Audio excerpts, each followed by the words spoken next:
Welcome to The Explainer. If you've ever felt completely, totally frozen when trying to speak a new language, well, you are in exactly the right place.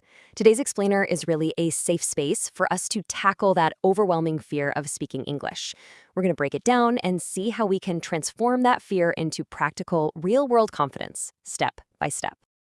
Okay, let's dive into this. Does your heart just start racing out of nowhere simply because you have to say hello in English? If so, listen. The sources show us that having a fast heartbeat, getting sweaty palms, or just feeling this giant wave of nervousness, that is a perfectly normal, super relatable physical reaction. You are absolutely not alone in feeling this way. To get us comfortable and grounded, here is our clear roadmap for today. We'll be looking at understanding social anxiety, your first day at work, making connections in class, small talk with strangers, 3 tips for confidence, and finally, fixing A1 mistakes. Let's jump straight into Section 1, Understanding Social Anxiety. We often think that only language learners feel this way, right? But our sources highlight something fascinating. Even native speakers like Anna and Mark, the hosts of the original conversation we're analyzing, they fully admit that they get nervous before talking to new people too. I mean, social anxiety sounds like this massive, scary medical condition. But if we break it down, it's totally manageable. Social simply means it's about being with people, and anxiety? That's just worry. So social anxiety is quite literally just that nervous feeling you get when you are around others. Nothing more to it. Now, what's really interesting about this is that symptoms like cold hands, a fast heartbeat, and constantly thinking, oh no, what if I make a mistake? These are strictly physical reactions to stress. They are not a sign that your English skills are bad. Recognizing that your body is kind of just playing a trick on you is a huge, absolutely crucial first step. Moving right along to Section 2. First day at work. Picture this. You're walking into a busy new office. You don't know a single soul. Everyone looks incredibly busy and the stakes feel super high. You might feel a little alone, right? But look at how beautifully simple the solution actually is. Good morning. My name is, and then you just add your name. Actually, I want you to practice saying that out loud right now. Just try it. Our sources point out that pairing this extremely simple phrase with a warm smile is incredibly powerful. Seriously, a smile is basically a universal hello that works in literally every culture. And this brilliantly illustrates a great little technique we can call scripting. A successful workplace introduction doesn't require some long, perfectly grammatical speech about your entire work history. Nobody wants that anyway. It just requires a simple, pre-planned back and forth. Good morning, my name is Anna, followed by, nice to meet you, Anna, I'm Mark. And that's the whole shebang, just 4 lines, and boom, you've started a professional relationship. Which brings us to Section 3, Making Connections in Class. The really beautiful thing about being in an English class is that everyone is quite literally in the same boat. Every single person sitting in that room with you is learning, and honestly, they probably feel exactly as nervous as you do. Because of that shared vulnerability, the absolute best way to start a connection is by asking a super simple question about your shared environment. Something like, "Excuse me, is this seat free?" Questions are magic because they instantly take the pressure off of you by prompting an easy, automatic response from the other person. And the typical response is just as simple. Yes, it is. See how that works? This quick little back and forth simulates a highly successful interaction. You initiated, they responded. Connection made. You really don't need some grand, poetic opening speech to make a friend. You just need to acknowledge the shared space right there around you. Let's look at Section 4, Small Talk with Strangers. All right, now for what might be the absolute most intimidating situation for learners, making small talk with a total stranger at a bus stop or maybe waiting in line at a coffee shop. So the crucial point is figuring out what on earth to say when you have absolutely nothing obvious in common.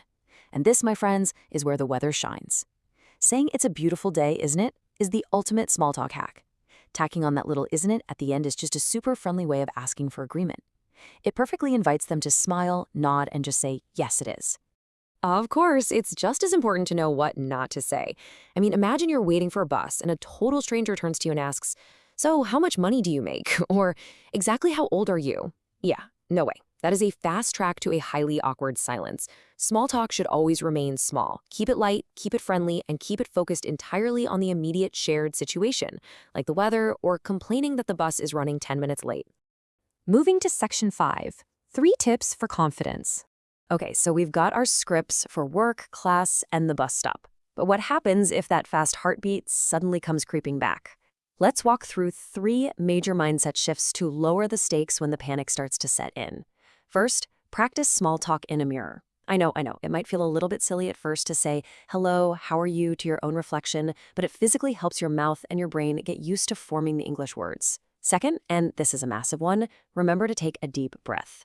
When we panic, we literally hold our breath. Taking just one slow, deliberate breath forces your entire nervous system to relax. And third, focus on connection, not perfection.